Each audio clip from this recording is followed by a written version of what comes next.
আমার টয়লেটে চাপ দিচ্ছে, চলে যাবো। আর নামাজের সময় সারা টয়লেট বন্ধ থাকে। এটা কোনো কথা হইলো? এটা আমি এখন কি করব? তুই ওই পাট খেতে যা, যাই কাম সাইডে পরে কথা বলবো। দৌড় দে। আসসালামু আলাইকুম। ওয়ালাইকুম সালাম। আচ্ছা, এই মসজিদ তালা মারা কেন? তালা নামা এটি কি খুলে রাখবো? না মানে আমি ওই পাশের বাড়িতে বেড়াতে আসছিলাম, তো এখন দেরি হয়ে গেছে, তো এখন নামাজ পড়ার দরকার একটু।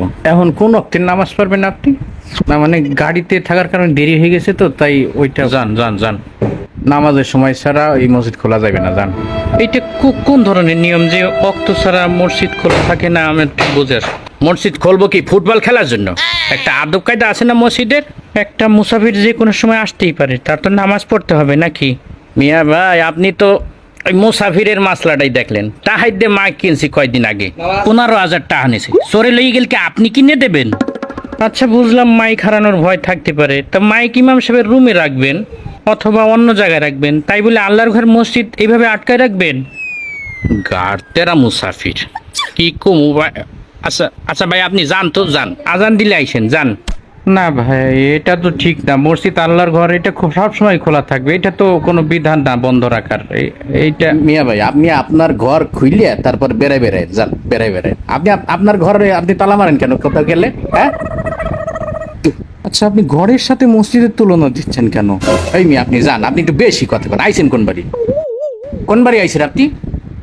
হেলাল ভাইদের বাড়িতে আসছি। ওই হেলালের কাছে আজকে নালিশ দেবো। মিয়া আপনি আইসেন বেড়াইতে, আর মোর সাথে বিয়া দেবো। মই এলাম সেক্রেটারি, আর আপনি আমার সাথে বিয়া দেবেন? হ্যাঁ, যান। কোন এলাকায় আসলাম আমি? আল্লাহ, কোন এলাকায় আইসে তাই সেরে না আইসে মসজিদ খোলা দিতে একটা ফাইজ দিবি। 24 ঘন্টা খুলে খাবো, একটা ফাইজই পাই গেছে সত্য সব।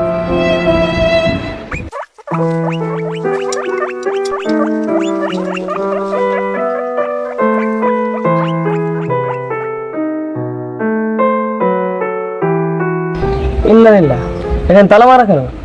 বাথরুম করবো না? হ্যাঁ ওকে হ্যাঁ, টয়লেটের চাবিটা কই? টয়লেটের চাবি ইমাম সাহেবের কাছে। আমার টয়লেটে চাপ দিচ্ছে, চলে যাবো। আর নামাজের সময় সারা টয়লেট বন্ধ থাকে। এটা কোনো কথা হইলো? এটা আমি এখন কি করব? তুই ওই পাট খেতে যা, যাই কাম সাইডে পরে কথা বলবো। দৌড় দে। ওইটাই না, ওইটাই